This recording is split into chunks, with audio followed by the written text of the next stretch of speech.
영국은 지금 아침입니다. 먼저 인사드리고요. 저는 앤드류 호라고 합니다. 예, 오스테드에서 근무를 하고 있고요. 시장 개발 그리고 규제에 관련된 일을 하고 있습니다. 그러니까 매일매일 어떻게 하면 해상 폭력 발전을 구축할 것인가, 어떤 규제가 적용이 되는가, 또 에너지 시스템에 있어서 해상 폭력이 어떻게 녹아 들어갈 수 있을지, 또 어떻게 정부를 설득을 해서 녹색 에너지로 전환시킬지 이런 것들에 대한 고민들을 많이 합니다. 신재생 에너지 관련해서 제가 7년 가까이 근무를 해 왔었었고요. 하지만은 저는 초창기부터 해서 석유, 가스 쪽에서 원래는 근무를 했었었고요. 하지만 이제는 청정 에너지 쪽으로 옮겨서 일을 하고 있습니다. 제 일 자체도 과거보다 훨씬 더 가치 있어졌다고 생각이 듭니다. 자, 대략적으로 오늘 발표의 계획에 대해서 말씀을 드리겠는데요.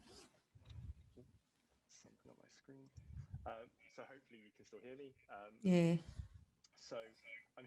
잘 보이시죠? 저희가 오늘 이 자리에서 말씀을 드릴 것은 저희가 유럽 회사로서 구현을 했었던 이 전환에 대해서 말씀을 드리겠습니다. 기업으로서 저희는 거의 한 10년 가까이 에너지 전환을 추진하고 있습니다.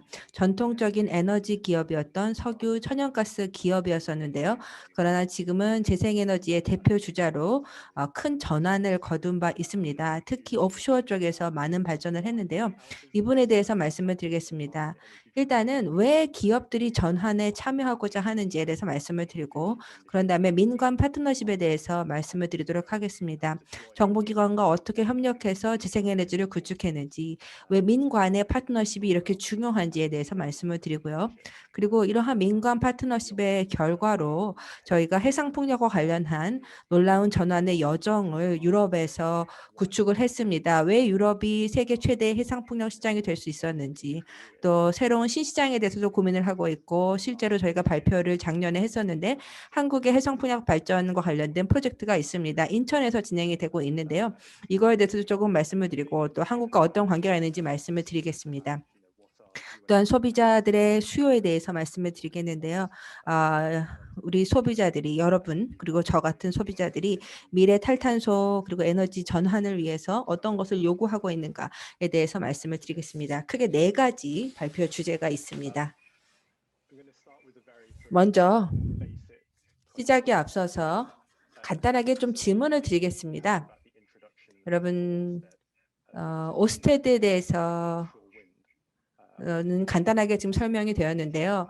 해상 폭력과 관련해서 아십니까? 이게 좀 완전히 생소하신 것인지 이거에 대해서 조금 아시는지 한두 분 정도 말씀을 해 주시면 좋을 것 같습니다. 자유롭게 손을 들고 음소거를 해제하고 말씀해 주세요.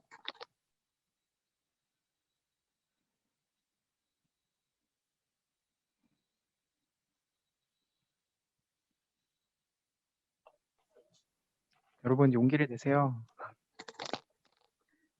자, 빨리 용기를 내서 한 분 부탁드리겠습니다. 알고 계신 분, 들어보신 분 말씀해 It's 주시면 okay 좋을 것 같은데. because if there's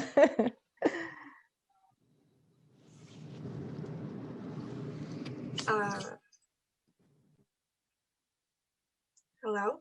Can you hear 네, me? 한국말로 하시면 됩니다. 통역이 되니까요. 한국말로 그냥 하시면 돼요. so maybe it's brand new for 아마 everyone. 다들 좀 생소하신 거다라고 제가 그냥 가정을 하고 하면 될까요? 예, 그러면은 이 오프쇼어 윈드에 대해서 제가 기초부터 잘 설명을 드리고요.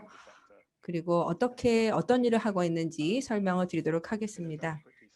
먼저 간단하게 오스테드에 대해서 설명을 드리겠습니다. 저희 회사에 대해 소개하겠는데요. 오스테드는 현재 세계에서 가장 지속 가능한 기업입니다. 작년도에 설문조사가 있었었는데요. 저희 회사가 이 조사에서 1등을 했습니다. 예, 그래서 이런 상을 받게 되어서 매우 영광으로 생각을 하고요. 전 세계 가장 지속 가능한 기업으로 선정이 되어서 너무나 기쁘게 생각을 합니다. 저희 회사의 오랜 여정을 반영하는 것이라고 생각합니다. 오스테드는요, 녹색의 독립성 있고 경제성 있는 에너지 체계를 구축하는 회사입니다. 오프쇼어 풍력도 하고요. 육상 풍력도 진행을 하고 있고요. 또한 바이오 에너지 프로젝트도 덴마크에서 진행을 하고 있습니다. 또한 옵쇼어 윈드에 있어서의 글로벌 리더입니다. 그래서 세계 대부분의 풍력 발전 단지를 여러 시장에 걸쳐서 저희가 구축을 했습니다. 일단 저희의 가장 큰 최대 시장은 영국입니다. 또 유럽, 미국에 시장을 두고 있고요. 뿐만 아니라 아시아 태평양에서도 다양한 프로젝트를 하고 있습니다. 그래서 태국에도 사무소를 두고 있고요. 한국에도 사무소를 두고 있습니다. 또 일본 같은 새로운 시장도 현재 개척 중에 있습니다. 저희만의 어떤 그 녹색 에너지의 여정을 보시면은 사실 저희 이름 자체가요. 원래 오스테드가 아니었었습니다. 저희가 동에너지라는 회사였었는데 오스테드로 사명을 바꾸게 되었습니다. 이 사명 개정이 왜 이루어졌는지에 대해서 저희 스토리에서 굉장히 중요한 의미를 갖기 때문에 간단히 이따 설명을 드리겠는데요. 어찌됐건 오스테드 같은 이러한 기업들, 즉 과거에는 석유 에너지 업체였었는데 이런 회사들이 왜 완전히 다른 새로운 시장을 공략을 해서 녹색 에너지를 추진하려고 하느냐에 대해서 말씀을 드리겠습니다. 그러니까 사실은 석유나 가스 같은 경우 굉장히 오랜 역사를 가지고 있죠. 근데 이런 것을 오래 하다가 굉장히 역사가 짧은 해상풍력 같은 생소한 시장에 왜 뛰어드냐라는 겁니다. 사실 해상풍력은 2000년대 초반에나 시작이 된 매우 신기술이라고 할 수가 있는데요. 사실 1991년도에 첫 번째 해상풍력 프로젝트가 있긴 했었습니다만은 굉장히 소규모로 진행된 프로젝트였었습니다. 자, 그래서 석유나 가스 쪽에 있었던 이 오래된 기업이 왜 이렇게 갑자기 클린 에너지로 투입되느냐라고 하는 것인데요. 이것은 일단 유럽의 오랜 청정 에너지에 대한 열망이 있기 때문입니다. 유럽에서는 매우 오랫동안 기후 변화에 대한 논의가 이루어졌었고 또한 이것이 에너지 소비에 어떤 변화를 가져와야 되는가, 사회 전반적으로 우리가 어떤 역할을 해야 되는가에 대한 많은 논의가 있었습니다. 뿐만 아니라 에너지와 기후변화 관련된 정책이 오랫동안 구축이 되면서 이것이 에너지 전환에 큰 도움을 주고 있습니다. 기후 목표가 있죠. 아시다시피 2007년도부터 해서 저희가 기후 목표를 설정을 했었고요. 온실가스 배출을 저감하겠다라고 하는 것을 90년대 대비해서 20% 줄이겠다라고 원래 처음에 내놨었고요. 또한 그럴 뿐 아니라 최종 에너지 수요에 있어서 신재생 에너지 비중을 20%로 확대하겠다라는 것을 2007년도에 이미 내놓은 바 있습니다. 또 에너지 효율 타겟도 BAU 대비 20% 에너지 소비량을 줄이겠다라고 했었습니다. 2007년도부터 이런 타겟들이 있었고요. 2020에 대한 그런 타겟이었었죠. 그래서 이것은 사회 전반의 노력의 결과물이라고 할 수 있습니다. 즉 사회 전반에서 글로벌 워밍에 대해서 의문을 제기하고 또한 사람들이 기후에 미치는 영향에 대해서 관심을 갖게 되면서 이런 논의들이 출발하게 된 것이죠. 그리고 정부가 이제 타겟을 설정을 하게 되니까 기업들도 따라오게 되는 겁니다. 에너지 분야 같은 경우에는 다양한 규제와 정책들이 있죠. 그래서 사회를 이제 따라가고 소비자들이 원하는 것을 구현해주지 않게 되면 사실 기업의 의미는 없습니다. 왜냐하면 누구도 우리 제품을 사려 하지 않을 것이기 때문입니다. 그래서 사회의 분위기를 따라갈 수밖에 없다라는 것이죠. 그리고 최근에 이 타겟이 더더욱 상향 조정이 되었고 강화가 되었습니다. 자, 그래서 소위 말하는 그린 뉴딜에 따라서요. 현재 기후 목표가 55% GHG 감축으로 상향 조정이 되었습니다. 2030까지 달성하겠다라고 하는 것이죠. 원래는 40%였었는데 작년에 55%로 확대되었습니다. 자, 그래서 지난 2년 동안 일어났던 일들을 보시게 되면 이제 그레타 툰버그 같은 그 스웨덴의 청소년 운동가들이가 있었었고요. 툰베리 같은 그런 운동가들도 있고 또한 글로벌한 정책도 지금 새롭게 출발을 했습니다. 파리 협약이라든지 이러한 글로벌한 합의들이 출발을 하게 된 것이죠. 자, 이렇게 되면서 사회 전반적으로도 기후 목표에 대해서 더 강화해야 된다, 더 야심차게 해야 된다라고 하는 그런 목소리들이 강해졌었습니다. 그래서 온실가스 배출 저감 목표를 40%에서 55%로 강화하게 된 것이고요.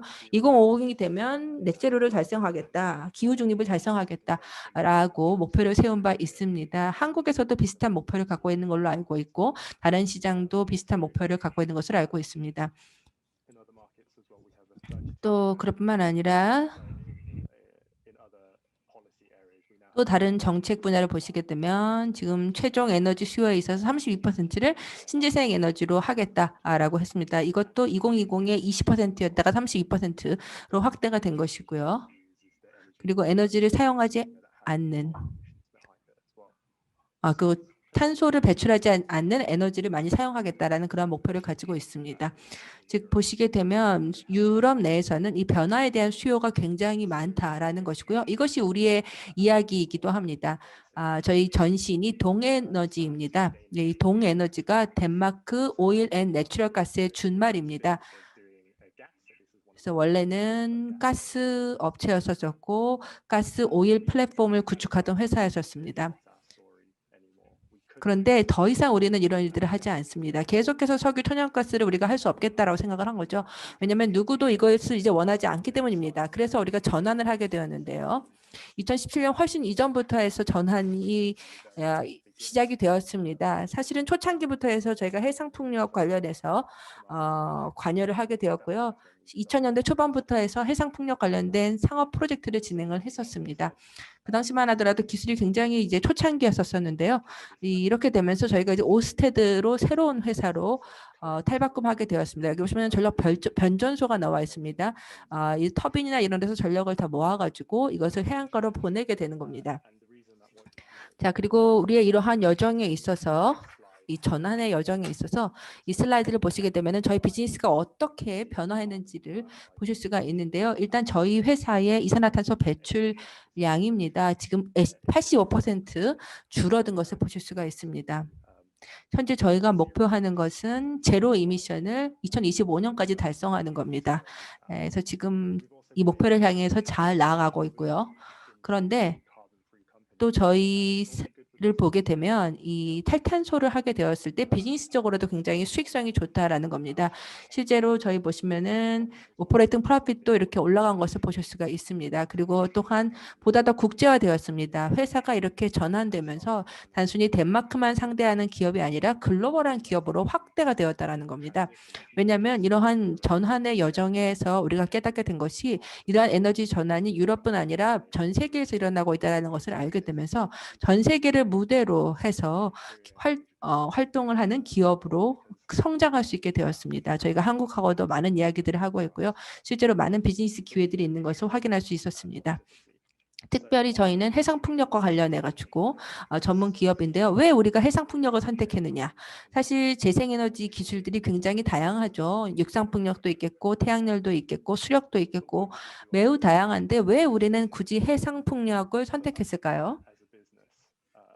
일단 비즈니스적인 측면에서 보게 되면 저희가 이제 파악을 한 것이 석유가스하고 해상풍력이 비슷한 유사점이 있다라는 겁니다. 일단은 바다를 무대로 한다라는 것이죠. 실제로 저희가 해상 설비를 구축하는 데 있어서 석유 천연가스 업체로서 많은 그런 전문성을 가지고 있었기 때문에 여기에서 이제 해상풍력으로 전환을 하게 되었을 때 석유가스에서 구축했었던 그러한 스킬과 기술을 그대로 많이 활용할 수가 있었다라는 겁니다.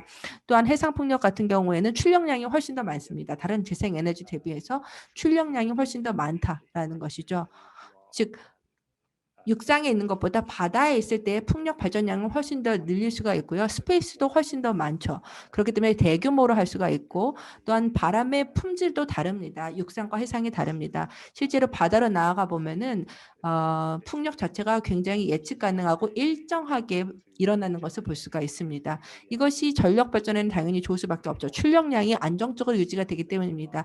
육상 풍력 같은 경우에는 안정성이 조금 떨어집니다. 그리고 이 바람의 품질도 해상 풍력만큼 우수하지가 않습니다.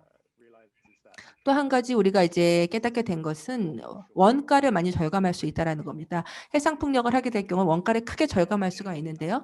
왜냐하면 훨씬 더 대규모로 진행을 하게 되기 때문에 즉 해상에서는 대규모의 풍력 던지를 구축하는 것이 가능하죠. 그래서 우리의 기존 경험들 그리고 또 업계 발전과 관련된 이러한 전문성들을 적용을 해서 원가를 크게 줄이게 되고 규모의 경제를 이루어서 경제성을 크게 개선할 수 있다는 겁니다. 즉 차량 한 대 생산하는 거하고 수백만 대를 한꺼번에 생산하는 거하고 비교해 보시면 수백만 대 생산하게 되면 생산 원가가 떨어질 수밖에 없는 것이죠. 똑같은 로직입니다. 예, 이렇게 되면서 또 운영 비용이나 이런 것들도 줄일 수 있다는 것을 알게 되었습니다. 그리고 마지막으로 저희가 해상풍력을 선택하게 된 이유는 일단은 이제 시각적으로도 많이 눈에 띄지 않기 때문입니다. 사실 육상풍력을 하게 되면 이거 안 좋아하는 사람도 있고 경관을 해친다 뭐 이렇게 생각하시는 분들이 많을 수가 있는데요. 예, 그래서 뭐 관광업계나 이런 쪽에서는 굉장히 반대를 할 수가 있습니다. 예를 들어서 뭐 관광지나 아름다운 뭐 농촌 지역에 육상풍력 발전 단지가 구축되는 것에 대해서 반대할 수가 있는데 먼 바다에다가 하게 될 경우에는 사람들이 크게 신경을 쓰지 않는다라는 것이죠. 자, 그래서 이러한 여러 가지 이유로 인해서 저희 회사는 해상풍력에 집중을 하게 되었습니다. 지금까지 해서 혹시 질문 있으신가요?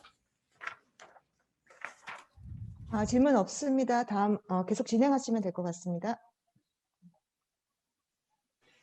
Brilliant, thank you. So we talk about a government and industry 예, partnership. 그러면은 민관 파트너십에 대해서 이제 말씀을 드리겠습니다. 이게 왜 중요한지에 대해서 말씀을 드리자면요. 저희 회사의 여정은 물론 이제 우리 회사의 전략에 따른 것이죠. 하지만 우리가 혼자 할 수 있었던 게 아닙니다. 즉 사회가 변화를 요구하고 있고 우리도 전통적인 석유 천연가스 업체였지만 이 수요에 대응하기 위해서 빨리 변화하는 것이 필요했고요. 이것을 위해서 특히 정부와의 협력이 매우나 중요했습니다. 이 탈탄소를 달성하는 데 있어서 특히 해상풍력이 유럽에서 굉장히 큰 인기를 끌고 있는데요. 예, 그래서 또 다른 나라에서도 해상풍력을 통해서 탈탄소를 구축하려고 하고 있는데요. 자, 이런 점에서 봤을 때 민관 파트너십이 매우 중요합니다. 자, 다음 슬라이드 보시게 되면 여러분 아마 이거 많이 전에도 보셨을 것 같은데요. 혹시라도 못 보신 분을 위해서 잠시 설명을 드리겠습니다. 여기 지금 삼각형이 나와 있는데요. 에너지 트라일레마라고 하는 겁니다. 크게 에너지에 있어서는 세 가지 문제가 존재합니다. 맨 위쪽에 보시게 되면 소비자로서 일단 불을 켜게 되면 불이 계속 켜져 있어야 되는 거죠. 그리고 언제든지 내가 원할 때 불을 켤 수 있어야 됩니다. 이것이 공급의 안정성에 대한 문제입니다. 항상 에너지 공급, 전력에 대해서 공급을 받을 수 있어야 된다는 것인데요. 이게 문제가 될 수 있습니다. 예를 들어서 풍력이나 태양력 같은 경우에 항상 일조량이 있는 게 아니고 항상 풍력이 발생하는 것은 아니기 때문에 재생에너지원 같은 경우에 공급 안정성이 중요할 수밖에 없죠. 자, 그다음에 오른편에 보시게 되면 저렴해야 됩니다. 그러니까 전기 요금이 너무 비싸면 안 된다라는 것이죠. 예, 그래서 집에 보면은 컴퓨터도 쓰고 등도 켜고 하는데 이 모든 것들에 다 전력이 필요하죠. 그래서 전력 비용이 너무 비싸면 안 됩니다. 또 왼편에 보면 그러나 석탄을 쓰고 싶지 않습니다. 더 이상 가스를 쓰지 않으려고 하는 것이죠. 화석연료를 의존할 수 없습니다. 자, 근데 이제 이렇게 되면은 우리가 이 세 가지 목표를 다 달성하려고 하다 보니까 이 세 가지를 다 달성하는 게 쉽지는 않다라는 것이죠. 예를 들어서 지금 왼편의 Z 쪽을 보시게 되면은요. 즉 너무 탈탄소 쪽에 집중을 하고 그다음에 공급 안정성에만 집중을 할 수가 있습니다. 그러니까 예를 들어서 해상풍력, 태양열 이런 것들을 굉장히 대규모로 구축을 해서 전력이 언제든지 공급될 수 있도록 절대 정전이나 이런 것들이 발생하지 않을 수 있도록 할 수 있습니다. 근데 이렇게 하게 될 경우에 비용이 너무 높게 발생할 수가 있고 혹은 풍력 발전이 너무 많이 구축이 돼야 되는 경우가 있고 자, 그렇게 되면 전기요금이 올라갈 수밖에 없다라는 것이죠. 자, 그런데 아래쪽에 X, 빨간색 X를 보면 그러니까 너무 이제 저렴한 데만 신경을 쓰고 전기 요금에만 신경을 쓰고 그리고 화석연료를 안 쓰는 데만 집중을 하게 되면은 태양열이나 풍력이나 이런 것들을 간신히 최소량으로만 유지를 하게 되는데 그렇게 되면 에너지 공급에 불안정이 발생할 수밖에 없습니다. 노란색 Y 쪽에만 집중을 한다라고 하게 되면 즉 계속해서 이제 뭐 등도 켤 수가 있고 그러면서 전기요금도 저렴하다. 이렇게 하는 데 있어서 또 계속 석탄을 써야겠다, 가스를 써야겠다. 이렇게 생각을 하게 되면은 기후 변화에 대응할 수가 없게 되는 겁니다. 즉 에너지 트라일레마 이게 사실은 모든 국가에 있어서의 고민이라는 것이죠. 어떻게 하면 이 세 가지를 다 달성할 것인가가 관건이 되는 것이고요. 바로 이런 점에서 민관 파트너십이 중요합니다. 즉 여러 이해 당사자들이 각각 해야 되는 역할이 다르기 때문에 서로 협력을 해야 됩니다. 자, 그렇지 않다면 이 세 가지 문제를 한꺼번에 해결할 수 없다라는 것이죠. 결국 누가 무엇을 할 것인가의 문제가 되는데요. 특히 공급의 안정성과 관련된 것은 제가 봤을 때 시스템 오퍼레이터의 역할입니다. 즉 개통망을 운영을 하고 뭐 하는 이런 업체들에서 전력이 충분히 확보될 수 있도록 자국 내에서 혹은 국제적으로 확보가 되어서 충분한 전력을 공급할 수 있어야 됩니다. 그다음에 전기 요금과 관련해서는 정부가 할 수 있죠. 전력 시장의 리스크를 줄이고 에너지 시장의 리스크를 줄이는 데 있어서 정부의 역할이 매우 중요합니다. 자, 그다음에 마지막으로 탈탄소와 관련해서는 업계가 여러 가지 솔루션을 제공할 수가 있습니다. 즉 산업계가 실제 경험을 가지고 있고 기존의 어떤 것들을 통해서 다양한 경험들이 있기 때문에 이러한 경험들을 적용을 해서 다양한 프로젝트들을 추진하는 것이죠. 풍력도 해성에서 진행을 하고 뭐 풍력 터빈을 만들어내고 하는 이러한 부분에 있어서 전문성을 갖고 있는 게 바로 산업계입니다. 그래서 업계도 분명 중요한 역할을 할 수 있다라는 것이죠. 자, 그러면 정부 쪽을 좀 집중해서 지금부터 말씀을 드리겠는데요. 왜 정부가 정책을 잘 만드는 게 이 트라이앵글의 문제를 해결하는 데 중요한지에 대해서 말씀을 드리겠습니다. 아까 그 에너지 시장에 있어서의 리스크에 대해서 잠깐 언급을 했는데요. 제가 오스테드에서 근무하기 전에 금융업계에서 일을 했었습니다. 그래서 석유, 가스 상품에 대해서 거래를 하고 트레이딩을 하는 그런 일들을 제가 했었었는데요. 그러니까 금융시장이죠. 근데 금융시장은 변동성이 굉장히 높습니다. 가격도 굉장히 크게 급변하죠. 예를 들어서 영국 같은 경우에 지금도 그런데요. 지금 보면 전력 가격이 크게 변동하고 있습니다. 한 메가와트당 50파운드에서 뭐 수천 파운드로 변동을 하게 되는데요. 이렇게 되는 이유는 이제 시장 내의 변동성 때문에 가격에도 영향을 주게 되는 것이죠. 자, 그래서 이런 시장 변동성이 잘 컨트롤이 되어야만 전력 비용을 낮게 유지할 수가 있습니다. 그래서 변동성이 계속 활개를 치게 되면 리스크가 올라가게 되고 프로젝트를 추진할 때도 리스크가 올라가게 되는 것이죠. 그래서 리스크가 높게 되면 이 리스크를 대응하는 데 있어서 투입돼야 되는 비용이 올라가게 되고 프로젝트를 하는 데 들어가는 비용도 올라가게 되는 겁니다. 그래서 이러한 리스크를 안정화시키고 시장을 안정화시키는 데서 정부의 역할이 매우 중요하고 투자를 촉진하는 데 있어서 정부가 중요한 역할을 할 수 있습니다. 자, 그런 점에서 영국의 사례를 한 가지 설명을 드려서 정부 정책이 얼마나 중요한지에 대해서 말씀을 드리도록 하겠습니다. 자, 아까도 말씀을 드렸지만은 이 변동성으로 인해서 가격이 굉장히 크게 변동할 수가 있습니다. 그래서 가격이 아주 낮게 갈 수도 있고 높게 갈 수도 있죠. 낮게 가게 될 경우에 소비자 입장에선 좋지만 비즈니스 입장에선 좋지 않습니다. 가격이 너무 높다라고 하게 되면 그럴 경우에는 소비자에게는 나쁘지만 비즈니스에게는 이득이 될 수가 있겠죠. 하지만 궁극적으로는 이렇게 롤러코스터처럼 이렇게 가격이 크게 급변하게 되면은요. 그러니까 높이 치솟았다가 확 떨어졌다가 혹은 그리고 또 계속 올라가게 된다라고 하게 되면 시장이 결코 좋지가 않습니다. 자, 그래서 영국 같은 경우에는 정부가 개입을 해서 시장을 안정화시키고 있는데요. 무엇을 했느냐라고 할 때 일단은 평균 가격을 업계에다가 제시를 하는 겁니다. 예를 들어서 이제 그래서 기업을 하는 사람들이 너무 이렇게 가격 변동을 타지 않도록 하는 것이죠. 계속 그 평균 가격을 유지할 수 있도록 하는 겁니다. 평균 가격이 유지가 되면은 시장이 굉장히 안정화가 되게 되고 그러면은 향후 수익이나 이런 것들을 예측할 수가 있게 되는 것이죠. 그래서 이러한 많은 것들을 예측할 수가 있게 되면 투자자들하고 이야기를 하거나 은행하고 이야기를 할 때에도 이 프로젝트의 비용이 올해 이 정도가 될 것이고 이것이 이 정도까지 수익을 낼 수 있을 것이다. 이런 것들을 확신을 가지고 말을 할 수가 있게 된다라는 것이죠.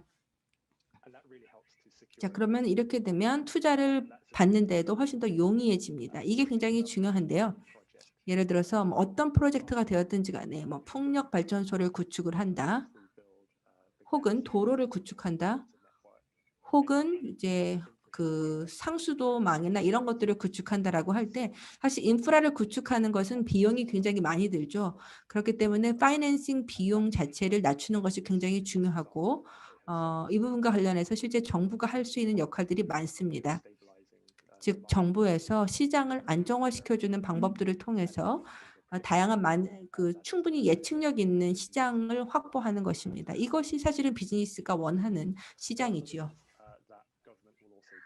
그리고 또 정부가 산업에 다양한 지원을 제공하고 있는데 모두에 말씀드렸던 이 목표로 다시 돌아가서 설명드리겠습니다. 유럽에서는 오랫동안 기후변화 대응과 관련한 목표를 설정하고 재생에너지 발전 목표를 2007년도 이후부터 다시 말해서 지난 14년 동안 지속적으로 운영해 오고 2020 예를 들어서 2030 목표를 두고 지속적으로 노력을 해온 것입니다. 그래서 최종 목적지가 정확하다면 명확하다면 투자자들이 당연하게 유인을 갖고 참여하게 될 것입니다. 시장이 분명 조성될 것이다라는 것을 확신할 수 있기 때문에 그래서 활성화가 되는 것입니다.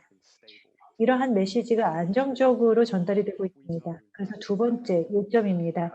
즉 정부가 강한 의지를 갖고 있다면 그리고 의사결정을 하였다면 그래서 탈탄소화를 추진한다면 그래서 오랫동안 그렇게 해왔다면 투자자들이 당연하게 지속적으로 투자를 할 것입니다. 다양한 사업이 있기 때문에 여기에 사업 투자할 필요는 없기 때문입니다. 그렇지만 결국 정부가 강한 의지를 갖고 탈탄소화를 추진하고 있다면 그래서 궁극적으로 이 목표를 달성하기 위해 노력하고 있다는 것을 알다면 투자자 유인이 마련될 것입니다. 또 시장에 대한 이해도도 더 높아지게 될 것입니다. 예를 들어서 전기차라고 할 경우 뭔가 좀 새로운 개념이긴 하죠. 그렇지만 전기차를 향후 10년, 20년, 30년 동안 지속적으로 보급할 계획이 있다면 그리고 이것이 정부 목표를 통해서 반영이 된다면 지속적인 투자가 전기차 부분에 이루어질 수 있을 것입니다. 그러면 단가도 낮출 수 있을 것이고 신규 공장을 설립할 수도 있을 것입니다. 에너지도 마찬가지입니다. 풍력도 마찬가지입니다. 모두 재생에너지를 원한다는 것이 분명하다면 2030 목표가 있다는 것을 알 수 있다면 지속적으로 개선이 되고 효율화가 이루어지게 될 것입니다. 이 변환 과정에 대해서는 추후 설명드리겠습니다. 결국 정책적인 틀도 단순화되어야 합니다. 또 투명성이 보장될 수 있어야 될 것 같습니다. 그렇기 때문에 신속하게 계속해서 우리가 제대로 하고 있는지를 확인할 필요가 없는 것입니다. 담당자 한 명을 통해서 확인을 하면서 여러 다양한 프로젝트를 계속해서 확대해 나갈 수 있을 것 같습니다. 정부가 적절한 정책을 수립하고 바람직하고 단순화된 안정적인 정책을 마련했다면 우리는 민간 산업으로서 규모 확대를 할 수 있고 혁신과 산업화를 추진할 수 있습니다. 그래서 대규모 프로젝트를 마련할 수 있습니다. 예를 들어 우리 1차 처음에 진행했던 프로젝트의 경우 우리 기술의 규모도 바뀌었습니다. 1991년 처음 시작하였을 당시만 하더라도 덴마크에서 11개 그래서 5메가와트급의 윈드 터빈을 건설했는데 이제 영국에서는 174개의 윈드 터빈 1.4기가와트 규모의 풍력 발전 단지를 건설하고 있습니다. 한 개의 터빈이 과거 전체 91년도에 건설되었던 단지와 맞먹는 용량을 생성한 것입니다. 이 기술 자체가 발전하고 있습니다. 또 보다 스마트해지고 있습니다. 풍력 발전 단지, 예를 들어서 배치도를 개선한다거나 전력 시스템을 개선한다거나 새로운 터빈을 해상에 건설하는 그 과정 자체가 보다 향상되고 있습니다. 여전히 위험하긴 합니다. 해상에서 작업하는 것 자체가 위험합니다만 그만큼 경험도 축적되고 있습니다. 마지막 요소는 산업화입니다. 해상 풍력을 오랫동안 원해왔기 때문에 많은 프로젝트에 이해관계자들이 참여하고 있습니다. IT, 협력자들도 있고 또 장기 재무투자자들도 있습니다. 많은 공급자들도 있기 때문에 경쟁도 증대되고 경쟁이 증대되면서 가격도 낮아지게 됩니다. 이해가 되셨길 바랍니다. 슬라이드 하단에 보시면 아실 수 있는 것처럼 윈드 터빈이 크기도 오랫동안 시간 지남에 따라서 바뀌고 있습니다. 네, 이전에 한국에 이 지금 보시는 게 월미도 테마파크인데요. 그 높이는 115m 정도 됩니다. 런던의 위버필 같은 경우에는 한 개 터빈을 건설하는데 그 높이가 150m 정도가 됩니다. 이렇게 50개에 달하는 이러한 풍력 발전기들이 해상에 있는 것입니다. 로터가 뭐 160, 즉 100경 정도 됩니다. 그래서 아마도 월미도 테마파크보다도 훨씬 큰 단지입니다. 월미도에 가셔서 이렇게 놀이기구를 보실 때 한번 생각을 해보시면 될 것 같습니다. 어느 정도 수준인지, 어느 정도 규모의 풍력발전단지가 현재 해상 지역에서 건설되고 있는지를 이해하실 수 있습니다. 크기가 매우 중요한 것이 결국 경제 규모를 달성할 수 있기 때문입니다. 사업에 도움이 됩니다. 그렇기 때문에 프로젝트 비용이 계속해서 줄어들고 있습니다. 오른쪽에 보시는 것처럼 2012년도 167 유로 메가와트 시당 비용이 발생을 하였습니다. 해상풍력발전단지 건설 비용이었습니다만 이제는 56유로로 메가와트 시당 기준으로 줄어들었습니다. 정책이 있기 때문에 합리적인 정책이 있고 또 기업들이 산업화하고 규모화할 수 있다면 혁신화할 수 있다면 비용은 줄어들게 됩니다. 사회에 대한 전체 비용도 줄어들고 있습니다. 원자력 발전 단가에 비해서 훨씬 더 석탄뿐만 아니라 가스와 비교해 보았을 때도 크게 줄어듭니다. 이제는 가스가 더 이상 필요 없습니다. 재생에너지원만을 활용하여서 충분히 발전이 가능합니다. 해상 풍력을 함에도 불구하고 발전 단가가 육상 수준으로 줄어들고 있습니다. 유럽에서는 따라서 해상 풍력이 크게 활성화되고 있습니다. 지난 10년 동안의 상황인데 2009년도만 하더라도 86메가와트 정도였습니다. 전체 유럽 전역이었죠. 이제는 22기가와트 수준으로 10년 만에 크게 증가하였습니다. 따라서 성장 규모 자체, 단위 자체가 바뀌었습니다. 이제 3.5기가와트 정도를 1년 기준으로 매년 설치하고 있습니다. 굉장히 많은 풍력 발전이 이루어지고 있는 것입니다. 해상 풍력이 이루어지고 있습니다. 이것은 정부, 민관의 파트너십이 있기 때문에 그리고 또 정부 강력한 의지 덕분에 민간 부분이 적극적으로 참여할 수 있는 상황이 되었습니다. 혹시 지금까지 제가 굉장히 말씀을 많이 드렸는데 질문 있으신가요? 네, 질문이 지금 몇 개가 있는데요. 한 개는 해상풍력의 설치 비용에 관한 질문이라서 이거는 지금 드리는 게 맞는 것 같고, 나머지 하나는 발표가 끝난 다음에 드리는 게 맞는 것 같아서 일단 해상풍력의 설치 비용에 관한 질문을 드리도록 하겠습니다. 실제로 저희들이 알고 있기로는 해상풍력의 설치 비용이 육상풍력에 비해서 굉장히 많이 드는 걸로 알고 있거든요. 근데 아까 이제 설명을 하실 때 해상풍력이 규모 면에서 굉장히 경제적이라고 하셨고, 아까 보여주신 그래프에서도 2019년 이미 육상풍력과 해상풍력의 발전 단가 비용이 별로 차이가 나지 않는 것으로 되어 있는데요. 그게 발전량과 효율성을 고려해서 그런 건지 어떻게 그렇게 된 건지에 대한 설명을 좀 해주시면 감사하겠습니다.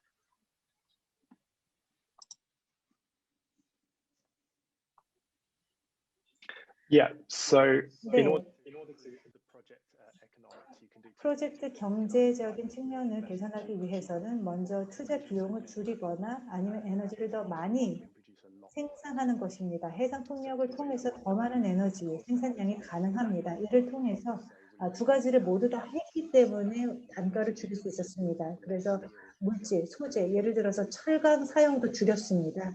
그래서 여러 가지 자재 사용도 줄이면서 자본 비용, 다시 말해서 설비 단가 자체가 줄을 수 있었던 것이죠. 그리고 또 뿐만 아니라 해상 쪽의 풍력 자원이 너무나도 훌륭하기 때문에 블레이드도 훨씬 더 크게 건설할 수 있고 더 많은 풍력 자원을 가져올 수 있습니다. 그래서 개별적인 풍력 발전기 같은 경우에 신규 모델 같은 경우에는 14메가와트급까지 가능합니다. 그런데 육상의 경우에는 2메가와트, 3메가와트 정도까지만 크기가 가능하기 때문에 이 적용되는 기술의 규모 자체가 완전히 다릅니다. 또 프로젝트 경제적인 측면도 향상시켰습니다. 생산량을 증대시켰기 때문에 단가를 줄일 수 있었습니다. 아주 좋은 질문해 주셨습니다. 감사합니다. 네, 감사합니다. 또 다른 질문들이 있긴 한데요. 이거는 다 약간 유사한 그 부분들이 있는 거라서 발표가 끝난 다음에 다 한꺼번에 드리도록 하겠습니다. 다음으로 계속 진행해 주시면 감사하겠습니다.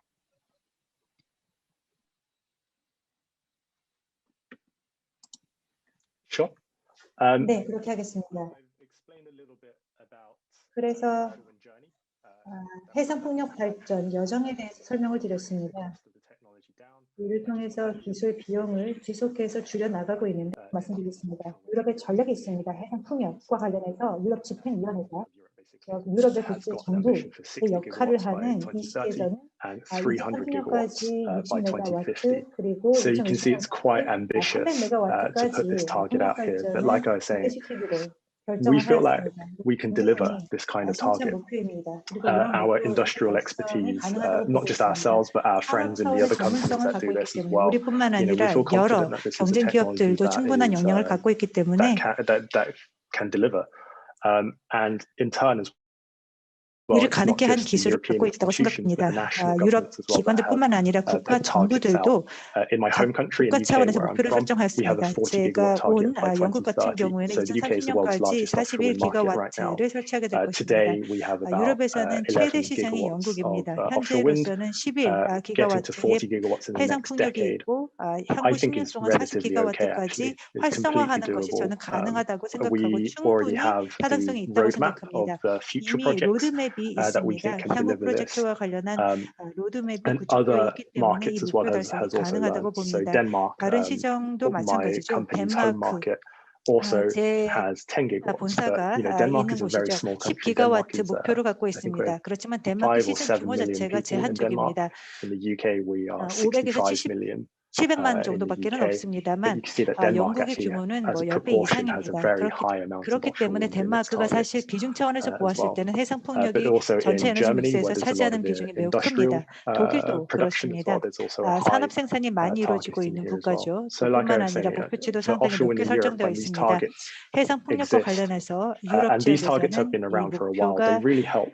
구축되어 있고 They really help 오랫동안 us 이 come in. 목표를 향해서 And 나아가고 있기 where 때문에 we've come in 방향성을 Europe as a 제시하는 데 company, 큰 for 도움이 example, 줍니다. is you can see 도움을 we have all 줍니다. of 특히 these 유럽의 많은 projects 기업들에게 있어서 in 다양한 Europe. We have 풍력 lots of 발전 development here. 사업들이 있고 We've got 또 development 많은 in North America 개발이 in 이루어지고 the top 있고 left, 또 북미 and in the 지역에서도 top we've got 여기 projects in Taiwan. 좌편에서 보실 수 있습니다. 또 We've just 대만에서도 announced our 프로젝트를 Incheon 진행하고 project as 있습니다. well. 또 인천 So just 프로젝트도 nearby 최근 to Seoul, we 발표하였죠. have 서울 I think it's 근교입니다. 1.6 gigawatts. So our 1.6 first 기가와트 project in Korea is going to be a 규모로 한국에서 진행하는 초대형 프로젝트가 될 것입니다. 가능하다고 보고 있습니다. 많은 경험이 있기 때문에 많은 시장에서 경험을 축적하였기 때문에 충분히 한국 시장에서 이 용량을 달성하고 신규 시장에 있어서의 우리 여정을 가속할 수 있다고 보고 있습니다. 우리 포트폴리오 전반적으로 1,800만 인구에 많은 청정 에너지를 제공해 줄 수 있을 역량을 갖고 있습니다. 그리고 최근 아태 지역으로 많이 진출을 하고 있는데 대만에서 최초 프로젝트를 진행하였고 대만성은 보시는 것처럼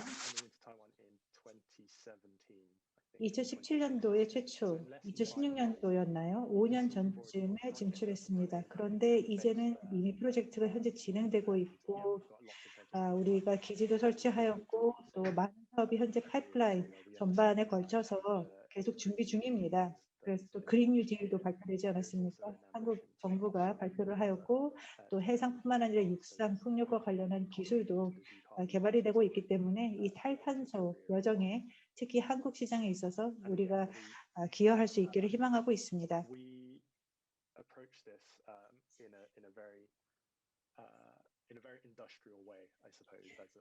어떻게 보면 민간 기업으로서 즉 산업적인 차원에서 접근을 하고 있습니다. 단순하게 무엇인가를 만들어서 판매하는 것이 아니라 우리는 최초 단계에서부터 마지막 단계에 이르기까지 오너십을 갖고 많은 기업들이 그렇게 하지는 않고 있습니다만 이렇게 함으로 인해서 더 많은 가치가 도출될 수 있다고 믿기 때문에 우리가 전체 개발, 시공, 운영 그리고 소유를 전체 다 총괄하고 있습니다. 그래서 프로젝트가 시작되는 첫날부터 그리고 가장 중요한 부지를 찾는 사실 해상 환경도 이런 특성이 다릅니다. 우리가 해저 지역을 보면은 예를 들어서 모래나 암석이 있는지를 보고 어느 정도의 수심이 보고 풍속은 얼마나 빠른지를 봅니다. 이것이 개발 단계에서 다 확인하게 되고 그다음에 시공 사업을 하게 되죠.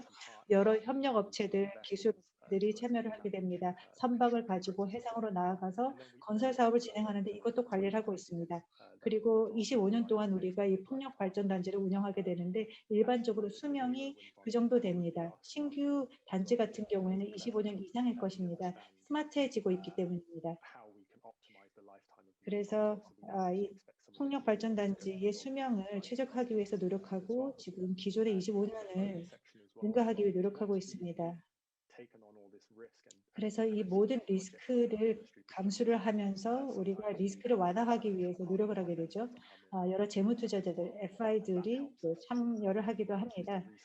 그래서 우리가 자본을 재활용하게 되면서 재투자를 하게 되죠. 그 다음 프로젝트로 계속 나아갈 수 있게 하는 힘을 주는 것입니다.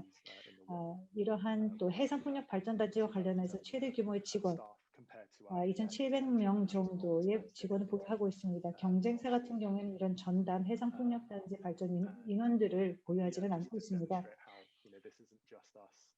보시는 것처럼 단지 우리가 하나의 기업으로서만 하는 것이 아니라 여러 전문성들을 다른 외부 지역에서 가져오고 있습니다. 사업을 진행하는 데 있어서 일부 레거드라는 회사가 있는데요. 아시는지 모르겠습니다. 우리 투자자인데 레고 회사입니다. 레고가 매우 지속적인 기업이고 또 긍정적인 마인드를 갖고 탄소 중립 기업이 되기 위해 노력하고 우리와 협력하고 있습니다. 또 우리가 레고에 청정 에너지를 제공하고 그렇기 때문에 그 대가로서 우리 프로젝트에 참여를 하고 있습니다. 연기금도 마찬가지고 해상풍력에 많은 관심을 갖고 있습니다. 연기금의 경우 안정적인 수익을 추구하게 됩니다. 그래서 해상풍력을 보면서 이것이 매우 안정적인 산업이라고 생각하고 따라서 우리에게 투자를 하고 있습니다. 이를 통해서 지속적으로 다른 사회적인 문제, 예를 들어서 인구 고령화나 연기금 확대와 관련한 문제를 해결하려고 합니다. 또 여타 에너지 기업들, 에너지 개발자들도 참여하고 있습니다. 에비드롤라, 스페인 기업이죠. 이온도 있습니다. 독일 기업입니다. 전력시장 참가자들입니다. 우리와 함께 일하면서 해상풍력 발전에 참여하고 있습니다. 또 여러 다른 재무투자자들, 기금, 펀드들도 있습니다.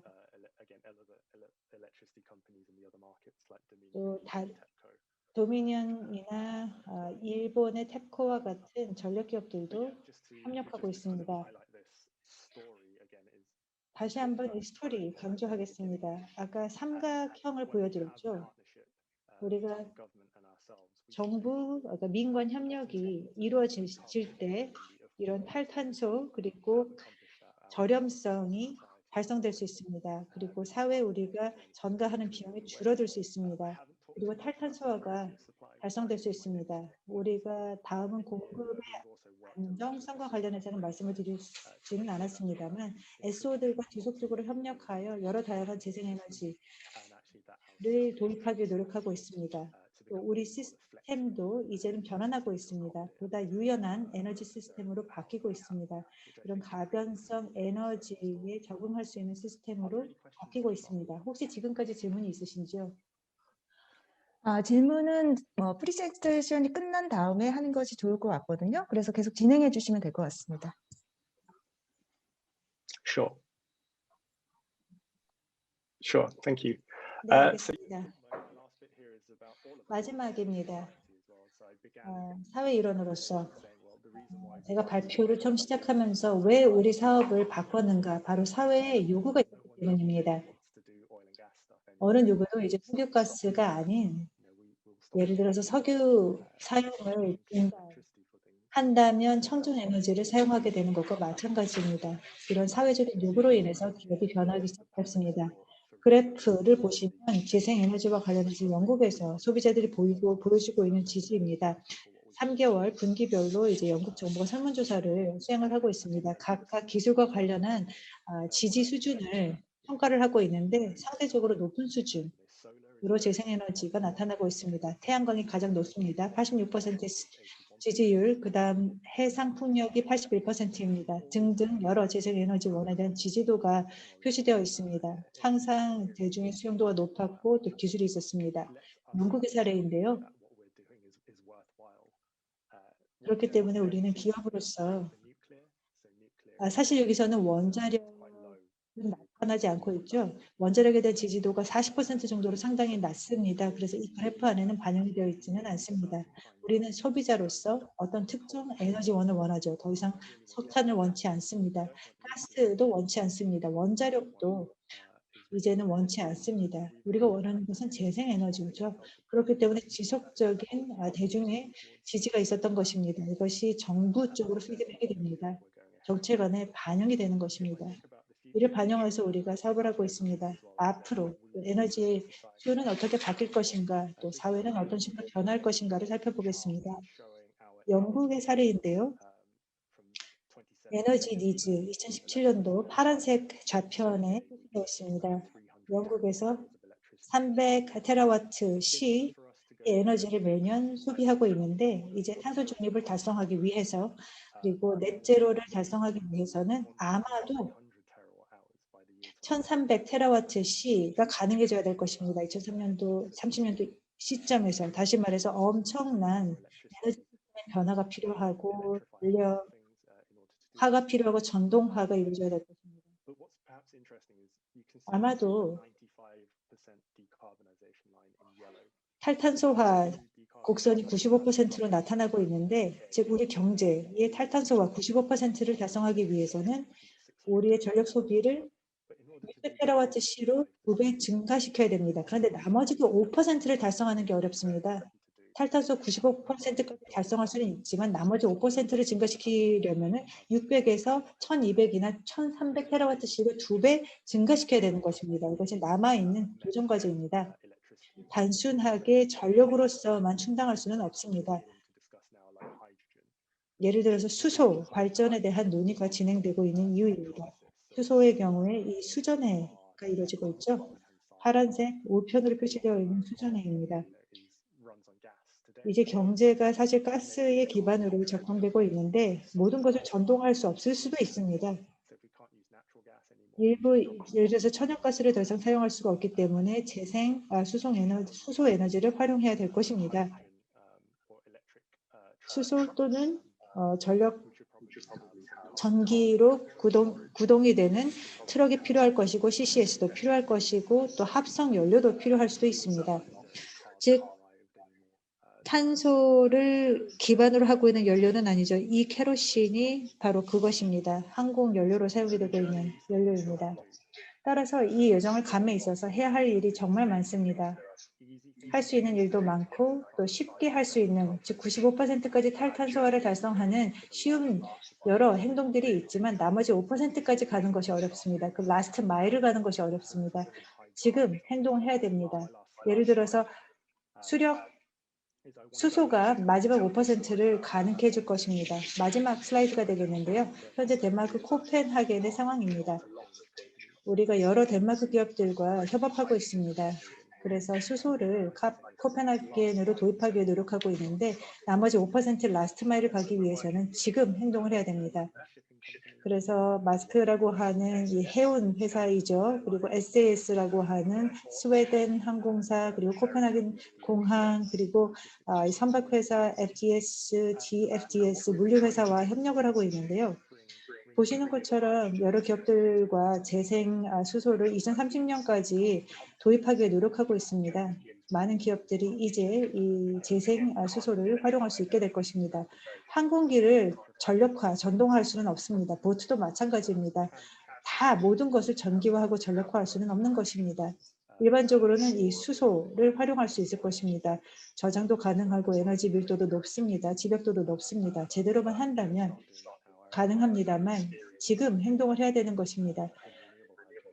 특히 재생 수소 쪽과 많은 경험이 축적되어 있지는 않기 때문에 지금 프로세스를 시작해야 되는 것이고 혼자 할 수는 없습니다. 많은 기업들과 협력하기를 바라고 있고 또 덴마크 정부와도 협업하고 있습니다. 사실 이 뒤에는 덴마크 정부가 있습니다. 단순히 향후 10년이 아니라 지금까지는 10년에 대한 말씀을 많이 드렸습니다만 10년이 아닌 그 이상 2030년 이후 보다 장기적인 20년 이후의 상황을 생각해 봐야 된다고 믿습니다. 이것으로 제 발표를 마치도록 하겠습니다. 경청해 주셔서 감사드립니다. 이렇게 끝까지 잘 들어주셔서 감사드립니다. 네, 여러분들 질문 듣도록 하겠습니다. 오랫동안 수고해 주신 강연자분에게 먼저 박수 한번 드리도록 하겠습니다. 수고하셨습니다. 지금 질문이 좀 있는데요. 질문을 좀 유사한 질문들을 묶어서 질문을 드리도록 하고요. 지금 저희가 정해진 시간이 6시 반까지거든요. 그래서 질문이 좀 많아서 혹시 시간이 부족할 수도 있을 것 같은데 일단 질의응답은 6시 반까지 진행하는 걸로 하고요. 저희가 좀 시간이 모자라서 답변을 받지 못한 질문들은 저희가 이메일로 드려서 답변을 받을 수 있는지 조금 강사님께서 답변을 먼저 해주셨으면 감사하겠습니다.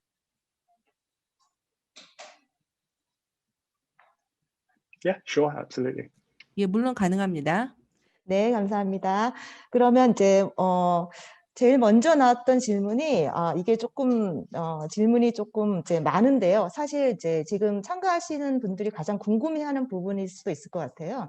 잘 아시겠지만 한국에서도 해상 풍력을 해야 된다는 많은 요구들이 있었고, 특히 에너지 전환을 위해서는 해상 풍력이 필요하다는 요구들이 있었지만 실제로 설치나 이런 것들이 진전이 되지 않았던 그런 여러 가지 요인이 있습니다.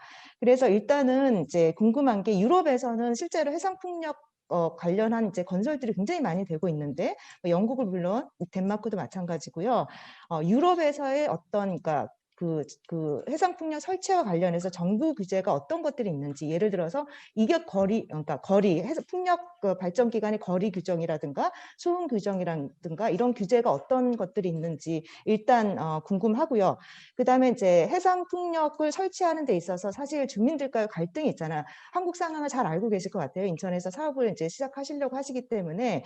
근데 이렇게 주민들과의 갈등 문제를 오스테드에서는 어떻게 해결하고 계신지 그런 방안들이 있는지에 대해서도 또 궁금하고요. 또 해상 풍력을 설치할 때 저희가 또 빼놓을 수 없는 게 생태계 파괴와 관련된 그런 우려들인 것 같거든요. 그래서 실제로 이런 해상 풍력이 생태계에 안 좋은 영향을 미친다는 얘기들이 있는데 예를 들어서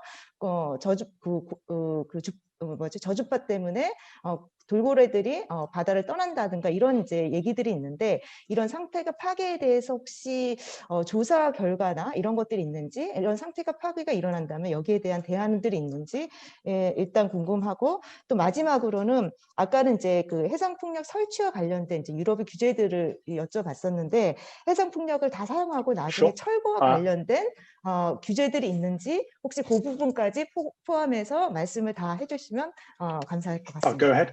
좀 많죠? 좀 Okay, so I heard questions about biodiversity. 예, 지금 일단 종다양성 관련해서도 질문이 있는 걸로 알고 있고 그다음에 현지 주민과의 충돌 그리고 한국 규제와 관련해서 또 유럽의 규제에 대해서 질문을 하신 것 같습니다. 그래서 일단은 규제에 대해서 먼저 답변을 드리도록 하겠습니다. 예, 정부랑 같이 협력을 잘하는 것이 매우 중요합니다. 특히 한국 같은 경우에 보면은 이제 막 이런 프로세스가 시작이 되었는데요. 작년에 그린 뉴딜이 발표가 되었죠. 그래서 그린 뉴딜이 사실은 어떻게 보자면은 기후 중립을 위한 새로운 정책이 되겠습니다. 그래서 사실 기후 중립이라는 개념 자체가 새로운 개념이죠. 그런데 역사적으로 조망을 해보면 특히 한국의 에너지 시장과 그리고 영국을 비교를 해보면 영국 같은 경우에는요, 이 민영화된 자유화된 시장이 존재합니다. 예, 그러다 보니까 섹터 자체를 워낙에 이제 분리를 시켜서 기업들이 굉장히 경쟁적인 환경에서 경쟁적으로 솔루션을 제공할 수 있도록 하고 있습니다. 그런데 한국 같은 경우는 조금 다르죠. 그래서 한국은 이 여정이 이제 막 시작된 거다라고 생각이 듭니다. 자, 그래서 일단은 새로운 신생 업체들이 들어오고 새로운 솔루션들을 내놓고 경험을 축적하는 데 있어서 이제 역량 구축이 필요합니다. 예, 그리고 이제 리스크와 관련된 규정들이 있고 이런 규정들이 조금 시정될 필요가 있다라고 생각이 드는데요. 예를 들어서 신재생에너지 프로젝트에 대해서 지원하는 정책과 관련해서 유럽 같은 경우에는 보시면은 일단은 이제 금융 투자 단계에서부터 지원이 이루어집니다. 그래서 투자위원회에서 이러이러한 것들을 하겠다라고 발표를 하면 보통 정부에서 지원을 해줍니다. 예, 그래서 이제 프로젝트에 대해서 좀 예측을 할 수가 있게 되는데 한국은 이런 순서로 이루어지지를 않죠. 일단 한국 같은 경우에는 이렇게 선제적으로 지원이 이루어지는 것이 아니고 실제 이제 구축이 되고 나서 오히려 보조금이 지급이 된다든지 지원이 이루어지는 경우들이 있습니다. 그러니까 일단은 프로젝트를 구현하고 나서 그 다음에 이제 그 지원이 이루어지기 때문에 사실은 은행이나 이런 쪽에서는 리스크를 높게 평가할 수밖에 없다라는 것이죠. 그래서 이런 거 관련해서 사실은 이제 규제가 좀 시정이 될 필요가 있다고 생각이 듭니다. 그리고 현지 이해 당사자들과 관련해 가지고 이것도 매우 중요하죠. 지역 주민들과 좋은 관계를 구축하는 것은 매우 중요합니다. 실제 저희 영국의 프로세스 또 유럽의 프로세스들을 보시게 되면은 저희가 현지 주민들에 대해서 굉장히 신경을 많이 씁니다. 예, 그래서 어떤 지역으로 들어가는지 특히 이제 케이블이나 이러한 전선들이 매설이 될 때 뭐 예를 들어서 어떤 그 누구의 이제 사유지를 지나가야 될 수도 있고 하기 때문에 현지 주민들과 좋은 관계를 구축하는 것이 중요합니다. 왜 우리가 이런 프로젝트를 추진하는지에 대해서 지역 주민들이 이해할 수 있어야 된다라는 것이죠. 그리고 또한 지역 주민들에게 혜택을 줄 수 있는 다양한 펀드를 제공을 하고 있습니다. 그렇게 해서 우리가 진출을 해도 우리는 좋은 관계를 유지할 수 있다라는 것을 지역 주민들에게 보여주는 겁니다. 네, 그래서 저희 프로젝트가 여러 가지 영향을 줄 수 있지만 특히 이제 코로나 같은 현재 상황에서 불확실성이 있고 경제의 불확실성이 존재하기 때문에 지역사회에 여러 가지 어떤 경제적인 혜택을 주는 그러한 펀드나 이런 프로그램들 또 지역 주민들에게 다양한 혜택들을 주는 그런 프로그램들을 제공을 해서 지역 주민과의 관계를 좋게 유지하고 있습니다. 예, 그리고 또한 우리가 진출하는 지역에 대해서 세세하게 계획을 세우는 것도 굉장히 중요합니다. 또 바다 생태계 다양성과 관련해서요. 사실은 좀 잘못된 통념들과 오해들이 있는 것 같습니다. 풍력 발전과 관련해서 조금 오해들이 있을 수 있다고 생각이 듭니다. 돌고래라든지 아니면 풍력 발전기에서 나오는 여러 가지 바이브레이션. 맞습니다. 이 건설 건조 단계에서는 여러 가지 소음들이 발생할 수가 있고 이것은 당연히 해상 생태계에 나쁜 악영향을 줄 수가 있죠. 그렇기 때문에 건설 단계에서 이러한 소음을 줄이기 위해서 버블넷 같은 이러한 소음을 차단해 줄 수 있고 소음을 흡수할 수 있는 그러한 시설들을 이용을 하고 소음 차단을 하고 있습니다. 그리고 또 이제 돌고래나 그래서 실제로 이런 그 연구들을 보게 되면 건설이 끝나게 되면은 돌고래나 이런 생물체들이 돌아온다라고 합니다. 그러니까 이후에 운영 단계에 있어서의 그 소음은 없다라는 것이고요. 그다음에 굴이나 이런 것들의 서식이 오히려 늘어나고 있어서 지금 종다형성 관련해서 보게 되면은 사실상 그 해상 풍력과 관련해서 좀 오해가 많다라고 생각이 듭니다. 그리고 이제 어민들의 어떤 조업 상황이나 이런 것들도 우리가 좀 잘 확인을 해서 조업에 악영향을 주지 않도록 저희가 하고 있고요. 마지막 질문이 뭐였죠? 풍력 설치를 하고 사용을 한 후에 철거를 어떻게 해야 되는지, 어느 시기 내에 철거를 다 끝내야 되는지, 회사가 책임져야 되는지 이런 규정이 있는지에 대한 질문이었습니다.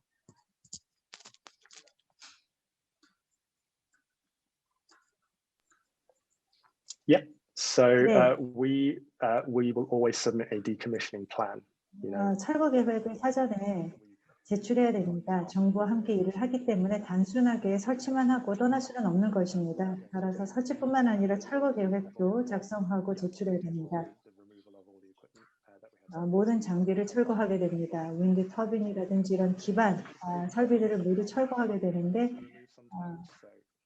어느 정도의 시간이 필요한가? 만약에 인프라가 25년 동안 예를 들어 운영을 하였다. 그래서 새로운 생태계가 만약에 형성된 상황이라면 갑자기 전선이라든지 기반 시설을 한 번에 다 철거할 수는 없는 것이고 이것이 미치는 생태계적인 영향 조사도 수행을 해야 됩니다. 그래서 이런 수명 의 조사도 진행을 하게 됩니다. 철거는 사실 마지막 옵션입니다. 만약에 풍력 발전 단지를 추가 5년, 10년 더 가동시킬 수 있다면 윈윈할 수 있는 상황이 될 것입니다. 그래서 최대한 이러한 프로젝트의 활용도를 적극적으로 활용하기 노력하고 있습니다. 극대화하려고 하고 있습니다. 그렇지만 환경과 관련한 이해관계자들과의 이런 협의를 하고 있습니다. 네, 답변 감사드립니다. 근데 답변해 주신 내용과 약간 연관해서 추가 질문이 있어서 조금 더 여쭤보고 싶은데요. 특히 주민과의 갈등 문제를 어떻게 해결하는지에 대해서 좀 여쭤보고 싶습니다. 왜냐하면 한국에서는 워낙 저희가 풍력 발전 잔지를 새로 건설한다고 할 때 주민들의 반발이 심해서 이것들을 조정하는데 시간이 많이 걸리고 또 이것이 조정이 안 돼서 신규 사업이 실제로 취소되는 경우도 굉장히 많거든요. 그래서 오스테드에서 혹시 그러니까 전 세계에서 사업을 하시니까 주민 간의 갈등이 굉장히 심했던 경우를 겪은 경험이 있으신지, 그래서 그 주민들의 갈등을 어떻게 해결하셨는지 실제로 했던 경험이 있으면 그걸 좀 공유해 주시면 감사하겠습니다. Yeah, definitely. 네, And actually, 그렇게 하겠습니다. the answer to your question is actually 질문에 대한 답이 사실 말씀드린 것처럼 시간이 걸리고 사회적인 합의가 필요한 내용입니다. 우리는 글로벌 기업입니다만 한국에도 사무실을 두고 있고 인천 사업이 있기 때문에 덴마크에서 사업을 진행하는 게 아니라 한국에서 직접 이 현지인들을 통해서 현지 시장을 이해하기 위해서 노력하게 될 것이고 사무소를 운영하게 될 것입니다. 그래서 이해관계자들, 환경을 충분하게 이해하기 위한 노력을 하게 됩니다. 또 지역사회의 인들이 무엇을 원하는지, 또 풍력발전단지가 지역경제에 미치는 영향, 또 어떤 기여를 할 수 있는지를 다 조사를 하게 되는데 분명 이런 두려움이 있는 것 같습니다. 예를 들어서 거기에서 더 이상 업을 할 수가 없다, 일자리가 사라질 것이다라는 막연한 공포가 있는 것 같습니다. 그런데 아마 영국의 사례를 들을 수 있을 것 같은데 오랫동안 우리가 영국에서 일을 하고 있는데 2000년대 초반에 저희가 진출을 했죠. 그리고 영국 북부 지역에 기반을 두고 있는데 전통적으로 투자가 저조한 지역입니다. 그래서 어업이 있었습니다만 어업도 사실 하향 산업이었습니다. 고용과 관련한 문제도 있었는데 우리가 신규 일자리를 창출할 수 있게 되었죠. 25년 동안 새로운 일자리가 창출될 수 있는 것이고 또 어민들을 지원할 수 있는 계획도 있었습니다만 이 계획을 다 알리는데 오랜 시간이 걸렸습니다. 우리가 리스크를 주는 기업이 아니다. 또 이러한 풍력발전단지에 관련된 규정들도 있기 때문입니다. 예를 들어서 그런데 그 지역 안에서는 어업이 더 이상 안 된다. 어디에 전선이 매설되고 관련된 위험 요소가 무엇인지 안전하지 않은지에 대해서 풍력발전단지 쪽으로 예를 들어서 셀링을 할 수가 없다든지 아니면 여러 다양한 일자리가 또 창출이 되고 있습니다. 예를 들어서 건설 단계에서는 모니터링 요원들이 있습니다. 순찰을 돌게 됩니다. 그래서 충분하게 그곳에 어떤 이동을 제한을 시키려는 노력들도 있었고 관련된 일자리도 만든 것입니다. 그래서 또 어민들과 관련한 조사도 진행하면서 지역사회에 미칠 수 있는 영향에 대한 연구가 진행이 되었고 그 해당 시장에서 다양한 활동이 진행이 되었습니다. 한국도 마찬가지겠죠. 새로운 경험을 축적하게 되면서 인천 상황을 먼저 잘 이해하고 그 주변 지역의 상황을 잘 이해해야 될 것입니다. 그런데 저희가 이런 프로세스 경험이 있기 때문에 저는 가능하다고 생각합니다. 가장 중요한 것은 지역 주민들의 우려에 경청하는 것입니다. 우리는 그렇게 해왔고 또 할 수 있을 것이라 생각하고 있습니다. 네, 감사합니다. 네, 감사합니다. 이제 저희가 시간이 얼마 안 남아서요. 또 이 강의를 좀 마무리하는 질문을 드리면서 끝내야 될 것 같습니다. 근데 아까 처음에 이제 질문에 답변을 하시면서 약간 언급을 하시긴 하셨거든요. 그래서 마지막 질문은 풍력 발전 설비를 하시는 사업자로서 한국의 그 해상 풍력, 그 육상 풍력과 해상 풍력은 모두 포괄해서 풍력 시장에 한국의 풍력 시장을 어떻게 평가하시는지 좀 궁금하고요. 정부의 정책이나 규제가 시장에 영향을 미칠 수도 있고 아니면 한국에서 이제 바람이 실제로 어떻게 불고 있는지 이런 것도 영향을 미칠 수 있을 것 같은데 실제로 한국 시장을 어떻게 보시는지 일단 얘기를 해주시면 좋을 것 같고 그리고 마지막으로 한국에서도 지금 이제 에너지 전환을 위해서 재생에너지 확대를 위해서 여러 가지로 이제 정책을 하려고 하고 있는데 한국의 재생에너지 확대를 위해서 이런 점들은 좀 개선되었으면 좋겠다 하고 이제 제언해 주실 부분이 있으면 마지막으로 좀 제언을 해주시면 감사하겠습니다. Yeah, sure. Very good question for Korea. I 예, think 좋은 질문 감사드립니다. 일단 저희가 보는 시장 전망은 매우 유망합니다. 예를 들어서 12월에 9차 에너지 수급 계획, 기본 계획이 발표가 된 것으로 알고 있는데요. 이러한 구체 계획이 대통령이 발표했었던 그린 뉴딜에 더해서 큰 효과를 거둘 것으로 보입니다. 또 여러 가지 이제 타겟을 가지고 있고 풍력이나 태양력 관련된 목표도 가지고 있고 일부 규제 리스크 제가 아까 말씀을 드렸는데 특히 이제 한국 같은 경우에는 지원책이 좀 뒤에 이루어지게 되는 그러한 부분과 관련된 시정 노력도 있는 것으로 알고 있습니다. 근데 저희 같은 경우에는 이제 저희가 생각하는 것은 이제 그래도 이제 이제 여정의 시작이 되었다라고 생각이 듭니다. 그리고 또 바람의 질이나 이런 것도 굉장히 좋다고 생각이 듭니다. 사실 바람의 질이 좋지 않았다면 저희가 프로젝트를 시작 안 했었겠죠. 그래서 대만 같은 경우에도 저희가 프로젝트를 진행을 했었는데 이 대만을 하면서 보니까 이제 태풍 시즌이나 이런 쪽이 있고 그래서 기후 조건에 좀 더 익숙해졌습니다. 그래서 태풍이나 이런 것들이 있게 될 때 어떻게 풍력 단지를 안전하게 운용할 수 있을지에 대해서 많은 것들을 배웠기 때문에 한국의 프로젝트에 이런 것들을 또 적용할 수 있을 것 같고요. 그리고 정말 또 반길 만한 것은 이 전환과 관련된 것입니다.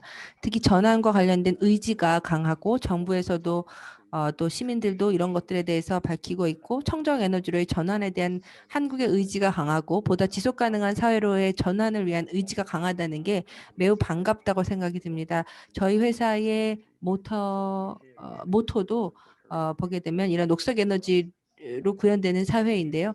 그래서 이런 저희의 사명을 가지고 보였을 때 한국의 많은 이야기들이 정말 희망적이라고 생각이 듭니다. 많은 기업들이 앞으로 진출할 것으로 보이고요. 정책 지원도 그만큼 많이 이루어질 것으로 기대하고 있습니다. 그래서 과거에는 없던 새로운 정책 지원들도 나올 거라고 생각이 들고요. 그래서 앞으로는 계속해서 이러한 대화를 더 이어나가고 또한 정부의 지원이 계속 이루어지는 것이 중요하다고 생각합니다. 물론 이제 코로나가 올해 정책에 있어서는 당연히 최우선 과제이겠지만 장기적인 최우선 순위는 지속가능한 경제 그리고 기후변화가 분명 최우선 프라이어리티가 돼야 된다고 생각이 듭니다. 그런 점에서 봤을 때 해상풍력이나 이런 것들은 굉장히 유망하다라고 생각이 들고요. 그래서 앞으로도 계속해서 이런 시장 구축을 하는데 저희도 동참하고 싶습니다. 감사합니다.